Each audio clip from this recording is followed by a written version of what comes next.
नरेंद्र मोदी की प्रशासनिक यात्रा अब 25वें साल में प्रवेश कर गई।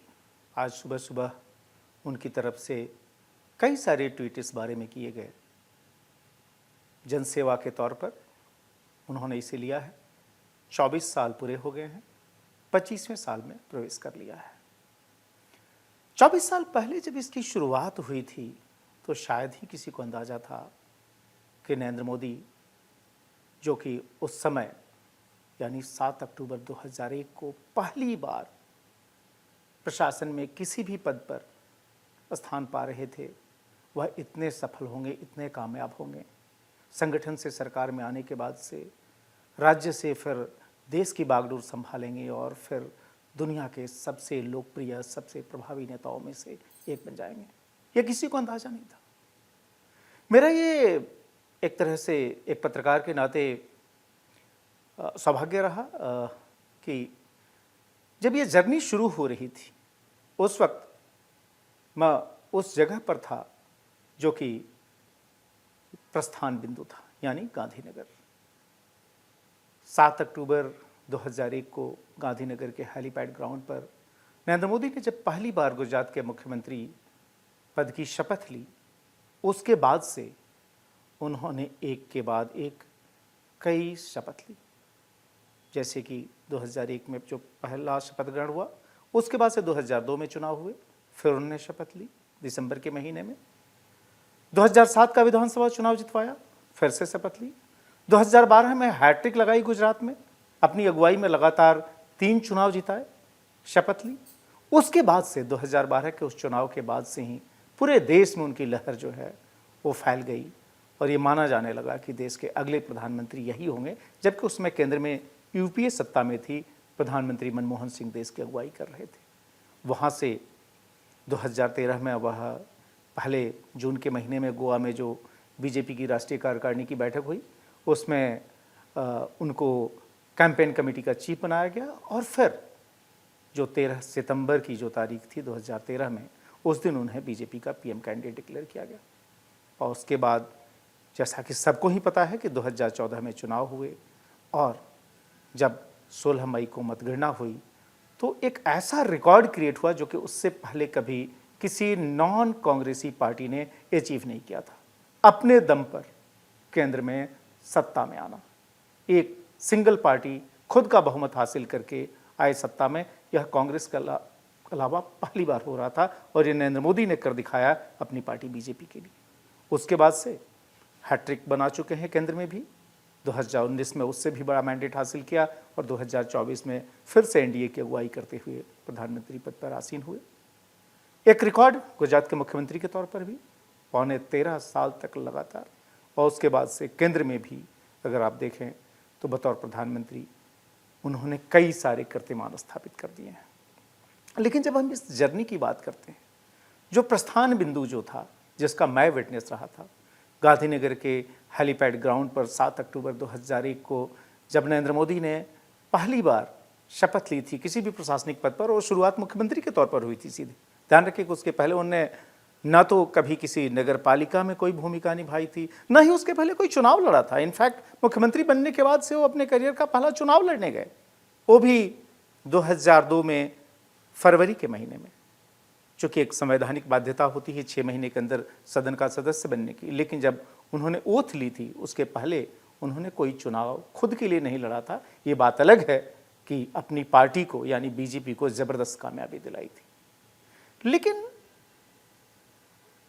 जब वो उस पद पर बैठे पहली बार, यानी पहली बार जब उन्होंने शपथ ली गुजरात के मुख्यमंत्री की 7 अक्टूबर 2001 को, उसके पहले के हालात आज बहुत लोगों के ध्यान में नहीं होंगे।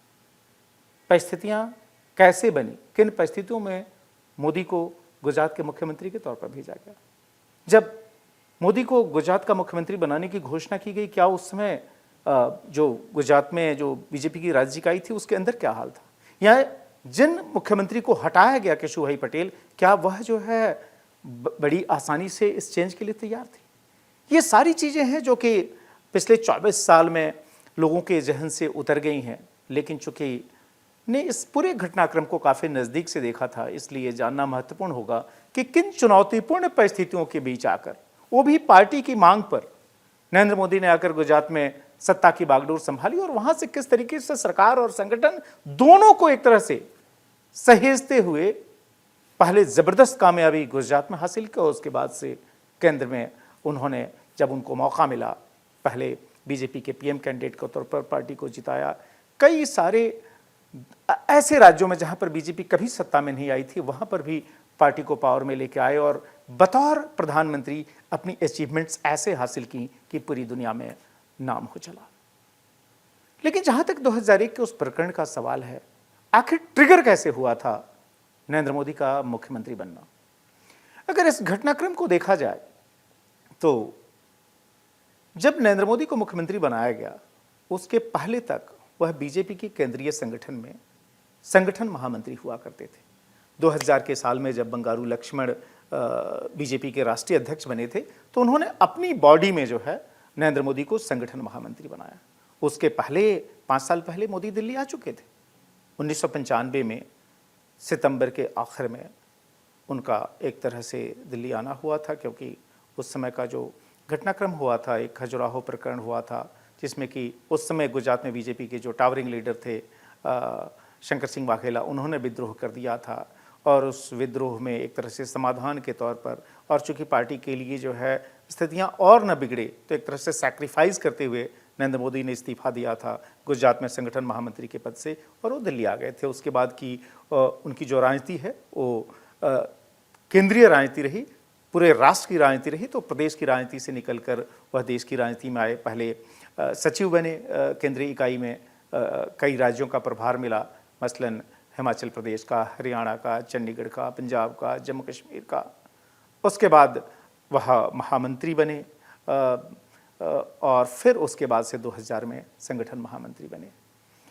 मोदी जो है 5 साल से ज़्यादा हो गया था उन्हें संगठन में काम करते हुए दिल्ली में और उनकी भूमिका लगातार बढ़ती चली गई थी। आप ध्यान रखें कि बीजेपी का जो सिस्टम है उसमें राष्ट्रीय अध्यक्ष के बाद से कोई सबसे महत्वपूर्ण व्यक्ति होता है तो संगठन महामंत्री होता है और संगठन को एक तरह से उसको एनर्जाइज करने का काम, स्ट्रेटजिक तौर पर ये सारा काम संगठन महामंत्री का होता है। तो बहुत ही कम उम्र में नरेंद्र मोदी, आप ध्यान रखें कि महज 50 साल की उम्र में वह संगठन महामंत्री के पद पर बैठ चुके थे। लेकिन ऐसा क्या हुआ कि इतने सफल संगठन महामंत्री को गुजरात में भेजने की नौबत आई? उस गुजरात में जिसे न सिर्फ संघ की बल्कि बीजेपी की भी लैबोरेटरी के तौर पर जाना जाता था। दरअसल हुआ यूं कि जब दूसरी बार गुजरात के मुख्यमंत्री बने केशुभाई पटेल, ध्यान होगा कि पहली बार 1995 में बने थे और 1995 में जो केशुभाई पटेल की अगुवाई में जो सरकार बनी, अगर उसका कोई आर्किटेक्ट था तो खुद नरेंद्र मोदी थे, क्योंकि उन्होंने गुजरात बीजेपी के संगठन महामंत्री के तौर पर गुजरात में पार्टी का ढांचा ऐसा खड़ा किया था कि पार्टी जो है अपने दम पर पहली बार गुजरात के इतिहास में सरकार बना पाई। लेकिन 1995 में ही शंकर सिंह वाघेला ने विद्रोही तेवर अख्तियार किए, विद्रोह कर दिया। उसके बाद से फिर कंप्रोमाइज़ के तौर पर केशुभाई पटेल को इस्तीफा देकर हटना पड़ा और सुरेश मेहता को जो है मुख्यमंत्री बनाया गया। सुरेश मेहता की भी वो सरकार साल भर से ज़्यादा नहीं चल पाई और फिर उसके बाद से खुद शंकर सिंह वाघेला ने कांग्रेस के समर्थन से सरकार बनाई। उनकी सरकार भी साल भर किसी तरीके से चली और उसके बाद से फिर दिलीप पर ही कुछ समय के लिए मुख्यमंत्री बने, जो कि उन्हीं के समर्थक थे। वो भी सरकार कांग्रेस के समर्थन से गुजरात में रही और फिर फाइनली 98 के शुरुआती महीनों में चुनाव हुए और जिसमें कि अगेन काफ़ी इंपॉर्टेंट रोल प्ले किया नरेंद्र मोदी ने, जब वो कैंपेन कमेटी के चीफ के तौर पर गए और उन्होंने जो है पार्टी को एक बार फिर से जो है अपने दम पर वहाँ सरकार बनवाई। हालांकि चूंकि केशुभाई पटेल सबसे वरिष्ठ लीडर थे, पहले भी मुख्यमंत्री उन्हीं को बनाया गया था 1995 में जब सरकार आई थी, तो 1998 में भी फिर से वही मुख्यमंत्री बने। लेकिन 1998 में केशुभाई जब मुख्यमंत्री बने और उस समय तक जो गुजरात बीजेपी में संगठन महामंत्री संजय जोशी हो चुके थे, नरेंद्र मोदी का जो इन्फ्लुएंस था गुजरात बीजेपी ऑर्गेनाइजेशन पर वो काफ़ी मजबूत था, चूँकि उन्होंने ही वो पूरा ढांचा खड़ा किया था और जो पूरा का पूरा संगठन था जिसके बल पर गैल्वेनाइज होकर पार्टी ने 3 साल के अंदर दोबारा जीत हासिल की थी, मैसिव विक्ट्री हासिल की थी गुजरात में, वो भी जबकि पार्टी में इतनी बड़ी टूट फूट हुई थी। तो इसमें काफ़ी मेजर रोल प्ले किया था नरेंद्र मोदी ने। लेकिन वही केशुभाई पटेल 1998 के बाद से महज कुछ महीने बाद अंदर अंदर जो है एक तरह से वो होस्टाइल हो गए नरेंद्र मोदी को लेकर और एक तरह से कह सकते हैं कि कंप्लीट और नॉन कोऑपरेशन का माहौल हो गया, पर्सना नॉन ग्राटा की तरह देखा जाने लगा। नरेंद्र मोदी आज जबकि बीजेपी उनके दम पर एक तरह से कह सकते हैं कि उनके फेस के सहारे पूरे देश में चुनाव जीती है।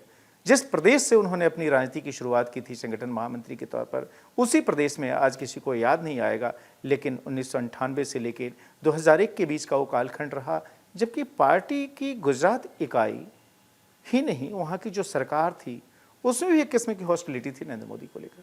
और नरेंद्र मोदी इस बात को जानते थे, इसलिए उन्होंने गुजरात आना जाना काफ़ी कम कर दिया था। पूरे देश में वो पार्टी को मजबूत कर रहे थे, पूरे देश में सफलता दिलवा रहे थे, लेकिन अपने होम स्टेट से वो दूर थे। लेकिन इसकी वजह से क्या हुआ कि गुजरात में बीजेपी का सांगठनिक ढांचा, जो कि एक आदर्श माना जाता था और जिसको क्रिएट खुद नरेंद्र मोदी ने किया था, वो सांगठनिक ढांचा जो है कमजोर पड़ने लगा। कमजोर पड़ने की सबसे बड़ी निशानी ये थी कि केशुभाई पटेल की सरकार के आए हुए 2 साल हो गए थे और 2000 के साल में वहाँ पर तमाम जो जिला स्तर पर और जो कॉरपोरेशन के स्तर पर जो निकाय चुनाव होते हैं, चाहे जिला पंचायत के चुनाव हो, चाहे जो है आपके चुनाव हो महानगर निगमों के, उसमें बीजेपी को करारी हार का सामना करना पड़ा था। ध्यान रहे कि इन्हीं बॉडीज पे अपनी ग्रिप बढ़ाकर गुजरात में बीजेपी पहली बार 1995 में सत्ता में आई थी। तो जाहिर है इन लोकल बॉडीज में या इन अर्बन बॉडीज में बीजेपी का कमजोर होना एक बहुत बड़ा वार्निंग सिग्नल था। 2000 के साल में जो महानगरों के चुनाव हुए थे उसमें 2 बड़े महानगर और दोनों बीजेपी के इतिहास के हिसाब से काफी महत्वपूर्ण, राजकोट महानगर पालिका, गुजरात की वो महानगर पालिका जिसको कि बीजेपी ने जनसंघ के दिनों में, यहां तक कि बीजेपी अस्तित्व में आए उसके पहले जनसंघ के दिनों में पहली बार कैप्चर किया था। वहां से एक तरह से सौराष्ट्र का जो प्रमुख शहर राजकोट है, वहां से बीजेपी का एक तरह से फाउंडेशन पड़ा था सांगठनिक ढांचा का। उस राजकोट म्युनिसिपल कॉर्पोरेशन को बीजेपी लूज कर गई 2000 के चुनाव में। वही नहीं, जिस अहमदाबाद नगर निगम में पहली बार बीजेपी को जीत दिलाई थी खुद नरेंद्र मोदी ने, जब वो संघ से बीजेपी में आए 1987 में, और उनकी पहली मेजर जो कह सकते हैं विक्ट्री थी जो पार्टी को उन्होंने दिलवाई थी, वह था अहमदाबाद नगर महानगर निगम का चुनाव। उसमें भी जो है पार्टी को हार का सामना करना पड़ा। यही नहीं, जो जिला पंचायतों के जो चुनाव हुए थे उसमें भी ज्यादातर जगहों पर बीजेपी चुनाव हार गई, मैक्सिमम जगहों पर। इसकी वजह से जो है पार्टी के अंदर एक चिंतन शुरू हुआ कि गुजरात में जो हालात हैं वो शायद बहुत ठीक नहीं है पार्टी के लिहाज से। लेकिन उस पर चर्चा आगे बढ़ती तब तक 2001 में 26 जनवरी के दिन गुजरात में एक बहुत ही भयावह भूकंप आया, जिसका कि केंद्र बिंदु गुजरात का कच्छ जिला था और उसमें जो है 10,000 से भी अधिक लोगों की जान गई। जब ये घटना हुई, ये भयानक प्राकृतिक त्रासदी ने, जो नेचुरल डिजास्टर ने गुजरात को घेरा, उस समय नरेंद्र मोदी दिल्ली में थे। ऑब्वियसली राष्ट्रीय संगठन महामंत्री के तौर पर पार्टी का काम देख रहे थे। जैसे उन्हें खबर मिली वो तत्काल गुजरात के लिए रवाना हुए, कच्छ के इलाके में गए, वहाँ राहत और पुनर्वास के कार्य में मदद करनी शुरू की। लेकिन जो ओवरऑल जो गवर्नमेंट थी, यानी वहाँ की जो राज्य सरकार थी, जो केशुभाई पटेल की अगुवाई में जो सरकार वहाँ चल रही थी बीजेपी की, वो सरकार जो है बहुत इफेक्टिवली जो है जो राहत और पुनर्वास का काम होता है उसमें बहुत सक्सेसफुल नहीं हुई। जो मेजर्स लिए गए उसमें बहुत तेजी नहीं थी, बहुत इफेक्टिवनेस नहीं थी।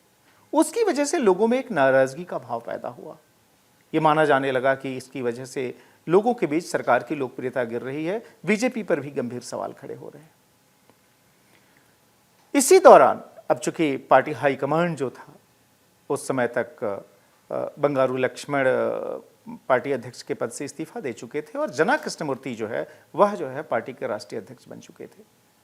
ओब्वियसली केंद्र में अटल बिहारी वाजपेयी की अगुवाई में सरकार चल रही थी। उनकी सरकार में लाल कृष्ण आडवाणी ओब्वियसली नंबर 2 थे, गृह मंत्री थे और खुद गुजरात से ही चुनकर आते थे गांधीनगर लोकसभा सीट से। हुआ यूं कि सितंबर के महीने में, सितंबर 2001 में गुजरात में 2 सीटों के लिए बाई इलेक्शन हुए। एक सीट जो थी वो साबरकांठा की लोकसभा सीट थी और दूसरी सीट जो थी वो साबरमती की विधानसभा सीट थी। वो साबरमती विधानसभा सीट जो कि खुद आडवाणी जी की अपनी जो लोकसभा कंस्टिट्यूंसी थी गांधीनगर, उसका हिस्सा हुआ करती थी और साबरमती की विधानसभा सीट बीजेपी का स्ट्रांग होल्ड मानी जाती थी। अहमदाबाद शहर के अंदर की ये सीट बीजेपी लगातार यहां चुनाव जीतती रही थी। हुआ यूं कि साबरकांठा की सीट निसाबेन अमर सिंह चौधरी, जो कि गुजरात के पूर्व मुख्यमंत्री अमर सिंह चौधरी, जो कि कांग्रेस के बड़े नेता थे, गुजरात के मुख्यमंत्री रहे, उनकी दूसरी पत्नी थी निसाबेन अमर सिंह चौधरी। ट्राइबल थे अमर सिंह चौधरी, इसलिए उन्होंने दूसरी शादी की थी और वो साबरकांठा से लोकसभा की सांसद थी। उनका देहांत हो गया, उसकी वजह से साबरकांठा की सीट खाली हुई।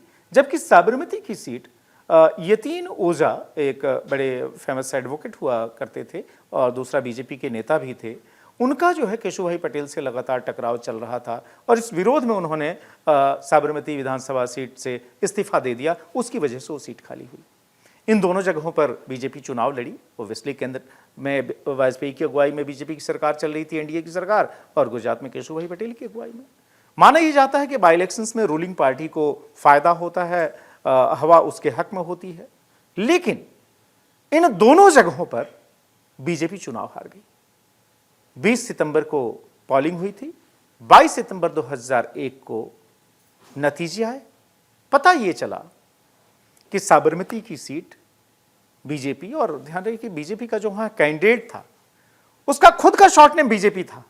बाबू जमनादास पटेल बीजेपी के नेता थे, वो उनको चुनाव लड़ाया गया था और एक तरह से वो क्वाइनेज भी था कि बीजेपी ने यहां खुद बीजेपी को ही उतार दिया है मैदान में।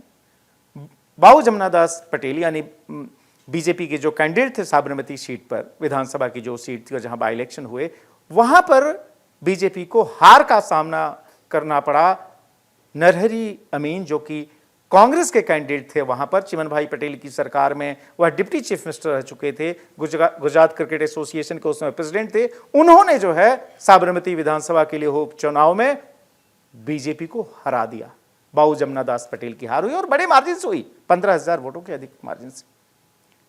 यही नहीं, साबरकांठा विधानसभा से वहां पर बीजेपी ने अपने कैंडिडेट के तौर पर उपेंद्र त्रिवेदी नामक नेता को खड़ा किया, जो कि गुजराती फिल्मों के सुपरस्टार यानी अमिताभ बच्चन कहे जाते थे, उनको खड़ा किया था।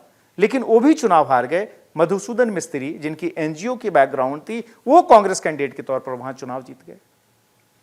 जाहिर है ये दोनों उपचुनावों में जो बीजेपी को करारी हार का सामना करना पड़ा, ये एक बहुत बड़ा वार्निंग सिग्नल था सेंट्रल लीडरशिप के लिए, पार्टी की केंद्रीय इकाई के लिए। लोग हिल गए, यहां तक कि आडवाणी के लिए भी यह शॉकर था, क्योंकि आडवाणी की अपनी लोकसभा कंस्टिट्यूंसी के अंदर साबरमती की सीट आती थी, साबरमती विधानसभा की सीट, जहां से को मैसिव मार्जिन से हर चुनाव में जीत हासिल किया करते थे। जो कई सारे विधानसभा जो किसी लोकसभा का हिस्सा होते हैं, उससे कहां से कितनी मार्जिन आती है, उससे अल्टीमेट मार्जिन तय होता है। तो जो साबरमती स्ट्रांग होल्ड हुआ करती थी विधानसभा क्षेत्र के तौर पर और लोकसभा के महत्वपूर्ण हिस्से के तौर पर, वहां पर बीजेपी की करारी हार, वो भी उपचुनाव में, वो भी सीट जो कि खुद बीजेपी के पास थी, यह जो है एक बहुत बड़ा वार्निंग सिग्नल था। इस रिजल्ट के ऑब्वियसली सिर्फ 4 दिन बाद 26 सितंबर को दिल्ली में एक मीटिंग हुई। मीटिंग में केशुभाई पटेल को बुलाया गया, जो कि गुजरात के मुख्यमंत्री थे ऑब्वियसली। वहां पर संगठन महामंत्री थे उस समय संजय जोशी, उनको बुलाया गया। बीजेपी के प्रदेश अध्यक्ष वहां रायन सिंह राणा हुआ करते थे, उनको बुलाया गया। आडवाणी के घर पर वह मीटिंग हुई, जिसमें कि ऑब्वियसली जना कृष्णमूर्ति जो कि पार्टी के राष्ट्रीय अध्यक्ष थे वो शामिल हुए, जो उस समय गुजरात के प्रभारी थे और पार्टी की केंद्रीय इकाई में उपाध्यक्ष थे, दिल्ली के मुख्यमंत्री भी रह चुके थे, मदन लाल खुराना। मदन लाल खुराना जो है वह भी उस बैठक में शामिल हुए, चूंकि गुजरात के प्रभारी थे। यही नहीं, मदन दास देवी जो कि संघ के वरिष्ठ प्रचारक थे, जिनके पास सह कार्यवाह की भूमिका के तहत बीजेपी और संघ के बीच कोऑर्डिनेशन का काम था, वो भी उस बैठक में शामिल हुए। नरेंद्र मोदी भी शामिल हुए थे उस बैठक में, क्योंकि ऑब्वियसली बीजेपी के राष्ट्रीय संगठन महामंत्री थे। चर्चा विचार हुआ कि गुजरात में जो हालात बने हैं ये क्या है, और ये जो मांग एक तरह से उठने लगी उस समय कि ऑलरेडी जो है जो जिला पंचायत जो इलेक्शन हुए थे 2000 के साल में, या फिर अहमदाबाद और राजकोट जैसे मेजर म्युनिसिपल कॉर्पोरेशन जो है बीजेपी लूज कर गई थी। इसका मतलब यह था कि गुजरात में बीजेपी की हालत खराब हो रही है और ऐसे में ऑब्वियसली रिस्पॉन्सिबिलिटी तो तय होनी थी और उसमें मुख्यमंत्री से ज़्यादा बड़ा कोई जिम्मेदार माना नहीं जाता, क्योंकि जो है ऑब्वियसली किसी राज्य सरकार की परफॉर्मेंस का असर इन सब चीज़ों पे पड़ता है। और ये माना जा रहा था कि 2001 के भूकंप में जिस तरीके से लैकलस्टर परफॉर्मेंस रहा रिलीफ मेजर्स, रिहैबिलिटेशन मेजर्स उठाने में, उसकी वजह से लोगों की नाराजगी वहां बीजेपी की सरकार की तरफ बढ़ी है। लेकिन जाहिर है केशु भाई या फिर उनके समर्थक ये तर्क मानने को तैयार नहीं थे। तो ये कह रहे थे कि हमारी अकेले की भूमिका क्यों इसमें मानी जाए। 26 की वो मीटिंग जो है इनकंक्लूसिव रही। ये भी ध्यान रखें कि उस समय, उसी महीने में, सितंबर के उस महीने में 9/11 की घटना हुई थी, जब न्यूयॉर्क में जो अलकायदा से जुड़े आतंकी थे उन्होंने ट्विन टावर्स में जहाज़ों को टकरा के बड़े पैमाने पर लोगों की जान ली थी। और इसकी वजह से पूरी दुनिया में कोहराम मचा हुआ था। भारत में भी सिक्योरिटी चैलेंजेस जो है उसके संदर्भ में रिव्यू किए जा रहे थे कि कहीं इस तरह की कोई घटना यहाँ ना हो जाए। इसीलिए आडवाणी 26 तारीख की जो मीटिंग थी 26 सितंबर की, उसमें पूरे समय तक शामिल नहीं हुए, वो चले गए। सेकेंड राउंड की मीटिंग हुई, इनकंक्लूसिव हुई, कोई फैसला नहीं लिया गया। 27 की सुबह जो है चले गए केशु भाई पटेल गांधीनगर वापस। लेकिन ये बात तो तैरने लगी, और चूंकि मैं अहमदाबाद में था, गांधीनगर में ओब्वियसली सचिवालय है, सीट ऑफ पावर गुजरात में जो है गांधीनगर है, तो लगातार चक्कर लगते रहता था। तो वहां जब मैं गया तो ये बहुत साफ हो गया था कि केशु भाई तो हटेंगे ही हटेंगे, इसमें कोई शक नहीं है। लेकिन अगर केशु भाई हटते हैं तो फिर गुजरात का अगला मुख्यमंत्री कौन होगा। ऑब्वियसली जो लोग संगठन से जुड़े हुए थे उनका बहुत साफ तौर पर मानना था कि जिस तरीके से गुजरात में संगठन की हालत खराब है, वैसे में अगर संगठन को फिर कोई रिबिल्ड कर सकता है तो वह जो है नरेंद्र मोदी ही हो सकते हैं, क्योंकि उनका प्रूवन ट्रैक रिकॉर्ड था, चाहे संघ के प्रचारक के तौर पर रहे हो या फिर जो है जब संघ से वो बीजेपी में आए, गुजरात बीजेपी में संगठन महामंत्री के तौर पर उनकी जो परफॉर्मेंस रही हो, पूरी पार्टी को एनर्जाइज करना, सारे यूनिट्स को एनर्जाइज करना, जिसके बूते पर लगातार 2 सरकारें वहां आई थी। 95 या 98 की जो विक्ट्री थी उसके आर्किटेक्ट नरेंद्र मोदी ही माने गए थे। खैर, लेकिन दूसरे नाम भी थे, जैसे कि कांशीराम राणा, सूरत से आते थे, केंद्र की सरकार में मंत्री थे, सीनियर लीडर थे, पार्टी अध्यक्ष गुजरात में रह चुके थे। इनफैक्ट 1995 में जब केशुभाई पटेल को हटाया जा रहा था कंप्रोमाइज फार्मूले के तौर पर, तो उनका नाम काफी आगे उछला था कि वही अगले मुख्यमंत्री होने जा रहे हैं। लेकिन वो नहीं बन पाए, उस समय सुरेश मेहता बने। फिर सुरेश मेहता का भी नाम आया, केशुभाई पटेल की सरकार में दूसरे नंबर पर थे, खुद चीफ मिनिस्टर रह चुके थे। फिर वल्लभ कथीरिया एक और नाम आया, वो भी केंद्र की सरकार में मंत्री थे, राजकोट के सांसद थे, पटेल कम्युनिटी से आते थे, उस कम्युनिटी से जिस कम्युनिटी से खुद जो है केशुभाई पटेल आते थे कि भाई एक पटेल को अगर हटा रहे हैं तो एक और पटेल को, ये करके पटेल समुदाय का गुस्सा न बढ़े, ये जो है ठीक किया जा सकता है इसको। ऐसे कई नाम जो है उछल रहे थे उस समय। लेकिन 26 की मीटिंग में कुछ कंक्लूसिव हुआ नहीं। लेकिन इसका मतलब ये नहीं कि फिर बात रुक गई। हुआ यूं कि उसके 4 दिन बाद ही 27 को गांधीनगर लौटे थे केशुभाई पटेल, फिर 30 को उनको बुलाया गया दिल्ली, और इस बार अटल बिहारी वाजपेयी ने बुलाया, उनके घर पर मीटिंग रखी गई। चूंकि 26 वाली मीटिंग में वाजपेयी शामिल नहीं हुए थे, सरकार की दूसरी व्यस्तताएं थी। उस बैठक में एक तरह से केशुभाई पटेल को यह साफ कर दिया गया कि उनको जाना होगा, इंडिकेशन दिए गए। केशुभाई हालांकि मानसिक तौर पर इसके लिए तैयार नहीं थे, और वो सारे स्टेक होल्डर्स उस मीटिंग में भी शामिल हुए। केशुभाई के समर्थकों ने जो है प्रेशर बनाना शुरू कर दिया कि केशुभाई को ना हटाया जाए। पार्टी जो है, गुजरात की लीडरशिप जो थी, चाहे मंत्री थे चाहे प्रोमिनेंट लीडर्स थे, उनको दिल्ली समन किया गया। करीब 28-30 ऐसे नेताओं को बुलाया गया। उनसे जो है सो पार्टी के जो महत्वपूर्ण अधिकारी थे, चाहे राष्ट्रीय अध्यक्ष जना कृष्णमूर्ति हो या खुद मदन लाल खुराना हो, ये लोग बातचीत करते रहे।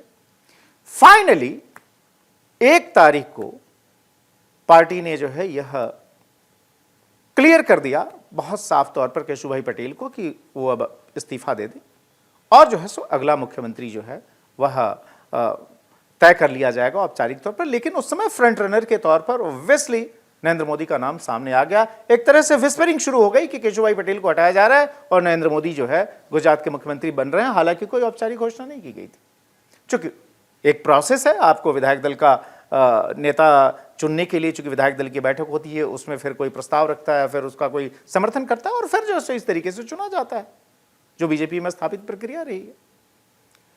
तो 1 तारीख को चूंकि जना कृष्णमूर्ति ने बहुत साफ साफ बता दिया, और इनफैक्ट अटल बिहारी वाजपेयी जो कि प्रधानमंत्री थे, उन्होंने भी साफ तौर पर केशुभाई पटेल को कह दिया, क्योंकि केशुभाई पटेल ये जिद करने में लगे हुए थे कि नहीं, जब तक मेरे सक्सेसर का नाम मुझे नहीं बताया जाता तब तक मैं इस्तीफा नहीं दूंगा। उनको बहुत साफ तौर पर बता दिया गया कि संगठन में ऐसा चलता नहीं है, और ये खुद वाजपेयी ने उनको साफ तौर पर बताया। ऐसे में केशुभाई पटेल के पास कोई ऑप्शन नहीं रहा।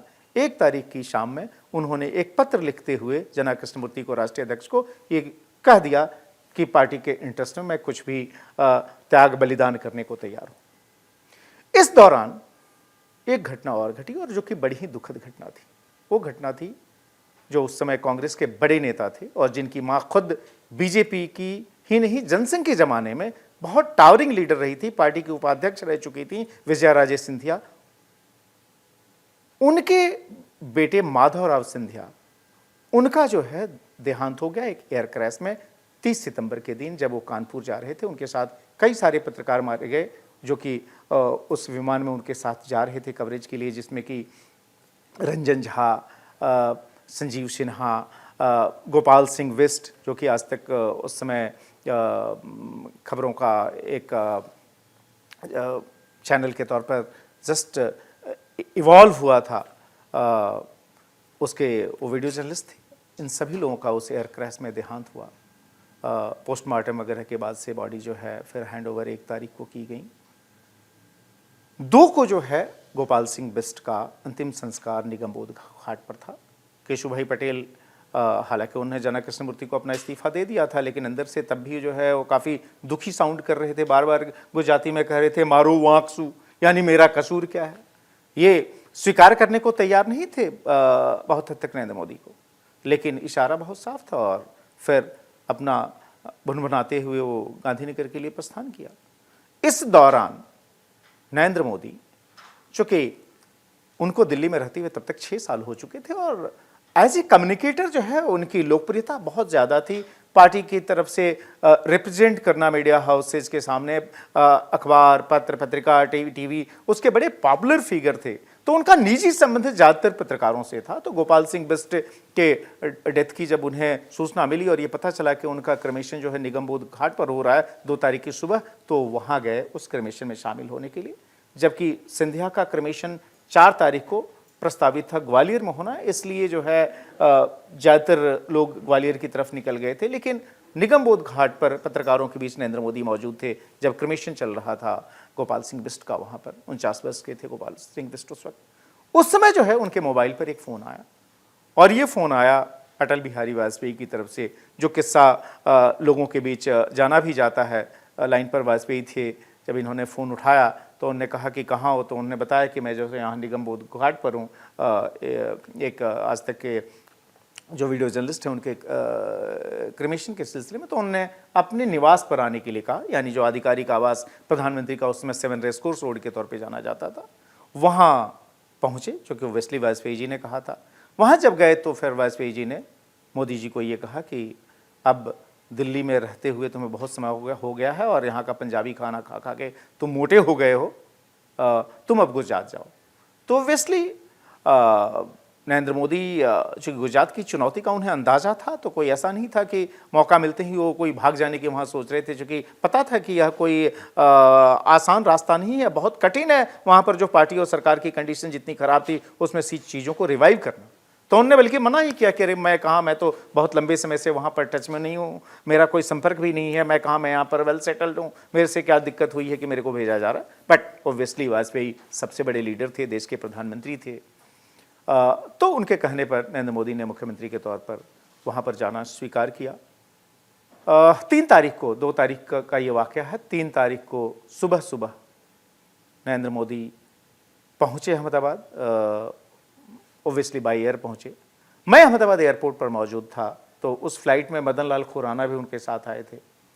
हम लोग खुराना जी को पकड़ें ये जानने के लिए, चूँकि उसके पहले तो 2 तारीख को पूरे दिन मैं गांधीनगर में था और तमाम मंत्रियों से बात कर रहा था। मुझे याद है सुरेश मेहता के बंगलों पर मैं गया था, चूँकि केशुभाई लौटे नहीं थे, और ये फैल गया था चारों तरफ कि भाई नरेंद्र मोदी जो है अगले मुख्यमंत्री गुजरात के बनने जा रहे हैं, और केशुभाई पटेल से इस्तीफा लिया जा चुका है पार्टी की तरफ से। तो सुरेश मेहता से जब हम मिलने गए तो मुझे याद है कई सारे पत्रकार थे। सुरेश मेहता को झूले पर बैठकर बात करने की बड़ी आदत थी, और उंगलियां ऐसे ऐसे करते रहते थे। तो उसी दौरान जब पूछा गया कि अच्छा मोदी जी अगर मुख्यमंत्री बनते हैं तो आप स्वीकार करेंगे क्या, सुरेश मेहता ने साफ तौर पर मना कर दिया।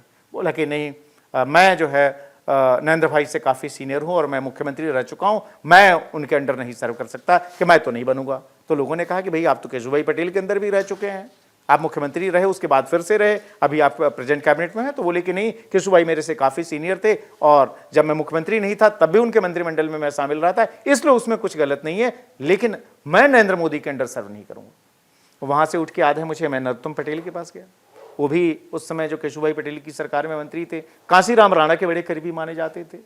उन्होंने भी कह दिया कि भाई मुझे तो जो कांशीराम कहेंगे वही मैं करूँगा। तो इस तरह के हालात थे। 28-30 विधायकों का एक गुट अलग से मीटिंग सीटिंग भी करने में लगा हुआ था, केशुभाई के समर्थन में आवाज बुलंद कर रहा था, ये धमकी दे रहा था कि फिर कहीं 95 जैसी जो खजुराहो कांड जो हुआ था उस तरह की कोई घटना ना हो जाए। हालांकि पार्टी के जो उस समय ऑफिस बियर्स थे उन्होंने समझाया बुझाया, यहाँ तक अमित शाह उन्होंने भी समझाया बुझाया कि यह डिसिप्लिन वाली पार्टी है, यहाँ पर कुछ चलेगा नहीं, और आप लोग ध्यान रखिए कि पार्टी आलाकमान ने जो तय कर दिया है वो उसी के हिसाब से होगा और ये पार्टी के हित में है। ऐसी परिस्थिति के बीच फाइनली 3 तारीख को जब नरेंद्र मोदी पहुंचे एयरपोर्ट पर, हम लोग उन्हें ढूंढ रहे थे और मदन लाल खुराना सामने आए, वो पीछे से मिस्टर कार में बैठ के निकल गए। उसके बाद का घटनाक्रम ये हुआ कि पार्टी ने सेंट्रल ऑब्जर्वर्स के तौर पे 2 नेता भेजे थे। एक तो खुद मदन लाल खुराना थे जो कि गुजरात के प्रभारी थे, दूसरे जो भेजे गए वो थे कुशाभाऊ ठाकरे। कुशाभाऊ ठाकरे पार्टी के राष्ट्रीय अध्यक्ष रह चुके थे। इन दोनों ऑब्जर्वर्स ने जाकर केशुभाई पटेल से मुलाकात की, उनके बंगले पर, आधिकारिक आवास पर, उनको समझाया। ऑब्वियसली केशुभाई पटेल पार्टी के इतने वरिष्ठ नेता थे, उनको भी अंदाज़ा लगा कि अभी जो परिस्थिति है उसमें बहुत ज़्यादा कुछ हमें डिफेंस नहीं करना चाहिए और उसमें कुछ हासिल भी नहीं होने वाला था। वह फिर मानसिक तौर पर उसके लिए तैयार हो गए। फिर उसके बाद से खुद नरेंद्र मोदी गए केशुभाई पटेल से मिलने के लिए उनके आधिकारिक आवास पर, और वो जो उस समय गले मिलकर जो दोनों मिले, वह मुझे लगता है कि एक टर्निंग पॉइंट था गुजरात की पॉलिटिक्स का, एक तरह से कह सकते हैं। बड़ी ही और डिसिसिव तस्वीर थी। केशुभाई पटेल ने ऑब्वियसली अंदर जो भी भाव रहे हों, लेकिन जो है उनको बधाई दी, उनका मुंह भी मीठा कराया। उसके बाद आगे की जो प्रक्रिया है जो हुई वह 4 तारीख को हुई, जबकि फॉर्मली बीजेपी विधायक दल का नेता चुना गया नरेंद्र मोदी को। उसके बाद से जो पार्टी विधायकों का जो समर्थन पत्र था उसको लेकर मदन लाल खुराना, जो पार्टी के प्रदेश अध्यक्ष राजेंद्र सिंह राणा, और जो चीफ व्हिप थे वाडी भाई पटेल, उनके साथ सुंदर सिंह भंडारी के पास पहुंचे जो राज्यपाल थे उस समय गुजरात में। और उसके बाद से भंडारी जी ने नरेंद्र मोदी को नई सरकार बनाने का जो है आमंत्रण दिया। इसके पहले ऑब्वियसली 3 तारीख को जो है केशुभाई पटेल अपना इस्तीफा सौंप चुके थे और तब तक कार्यवाहक मुख्यमंत्री के तौर पर कंटिन्यू रहने के लिए भंडारी जी ने उनको कहा रखा था। उसके बाद से अगले 2 दिन तैयारियां हुई। जाहिर है जब नरेंद्र मोदी को विधायक दल का नेता चुन लिया गया और सुंदर सिंह भंडारी ने उनको सरकार बनाने के लिए आमंत्रित कर दिया, यह एक गैल्वेनाइजिंग मोमेंट था गुजरात बीजेपी और खासतौर पर संगठन से जुड़े हुए लोगों के लिए। जो पार्टी एक तरह से जो है काफी मूर्छित कंडीशन में थी, जो कि बिल्कुल डिमोरलाइज थी, वो अचानक एनर्जाइज हो गई। और इसका जो नमूना दिखाई दिया वह दिखाई दिया 7 अक्टूबर 2001 के दिन, रविवार का दिन था, गांधीनगर का हेलीपैड ग्राउंड, जहां पर नरेंद्र मोदी का शपथ ग्रहण समारोह हुआ दोपहर में। जब उन्होंने मुख्यमंत्री पद की शपथ ली, उनको शपथ दिलाई ऑब्वियसली गुजरात के राज्यपाल के तौर पे सुंदर सिंह भंडारी ने, 9 और मंत्रियों ने उनके साथ शपथ ली। और उसके बाद जो माहौल था वो एक तरह से मेस्मराइजिंग था। लेकिन एक घटना उस दौरान और हुई। नरेंद्र मोदी की मां हीराबा भी उस शपथ ग्रहण कार्यक्रम में आई थी। उन्होंने अपने बेटे को एक बहुत बड़ी लर्निंग दी, एक मैसेज दिया। मैसेज ये था कि अब तुम चूंकि प्रशासन में आ रहे हो, तुम सरकार में आ रहे हो, तो कभी जो है रिश्वत मत लेना। गुजराती का शब्द कह रहा लांच ना ले जो। और मुझे लगता है कि यह एक गाइडिंग प्रिंसिपल रहा नरेंद्र मोदी के लिए कि कैसे जो है किसी भी किस्म के भ्रष्टाचार से दूर रहते हुए सार्वजनिक जीवन में जो है लोगों की सुविधा के लिए सारी चीजें की जाए। और शपथ लेने के तुरंत बाद जो एक बहुत ही मशहूर लाइन है जो उन्होंने कही कि मैं यहां टेस्ट मैच नहीं खेलने के लिए आया हूं, मैं यहां वनडे खेलने के लिए आया हूं। और उन्होंने वनडे भी इसलिए कहा क्योंकि उस समय T20 प्रचलन में नहीं आया था, और यह बताने के लिए था काम की रफ्तार को कि मुझे बहुत तेजी से यहां काम करना है, क्योंकि ऑब्वियसली रिलीफ एंड रिहेबिलिटेशन का काम करना था जो भूकंप पीड़ितों के लिए। दूसरी तरफ सरकार की परिस्थिति बेहतर करनी थी, परफॉर्मेंस सुधारनी थी, क्योंकि शेड्यूल्ड तौर पर जो है आपको 2003 के शुरुआती महीनों में गुजरात में चुनाव होने जा रहे थे, तो आपके पास 1.5 साल से भी कम का समय था। और इस दौरान जो है पार्टी को इस कंडीशन में लाना था, सरकार को इतना बेहतर करना था कि फिर से लोग बीजेपी के प्रति अपना भरोसा दिखाएं। और इसलिए जो है शपथ लेने के तुरंत बाद अगले ही दिन, चूंकि रविवार के दिन शपथ हुआ था, उन्होंने अपना एजेंडा क्लियर किया। सोमवार के दिन वीडियो कॉन्फ्रेंसिंग की तमाम इंपॉर्टेंट डिस्ट्रिक्ट के कलेक्टर से और अपना एजेंडा सामने रखा। विकास की राजनीति, एक मजबूत सरकार, इफेक्टिव गवर्नेंस का जो सिलसिला शुरू हुआ, वो जो है आज उसके 24 साल पूरे हो गए। इस दौरान मोदी ने गुजरात में जीत की हैट्रिक लगाते हुए लगातार पौने 13 साल सीएम रहने का रिकॉर्ड बनाने के बाद से सीधे प्रधानमंत्री की कुर्सी आकर संभाली।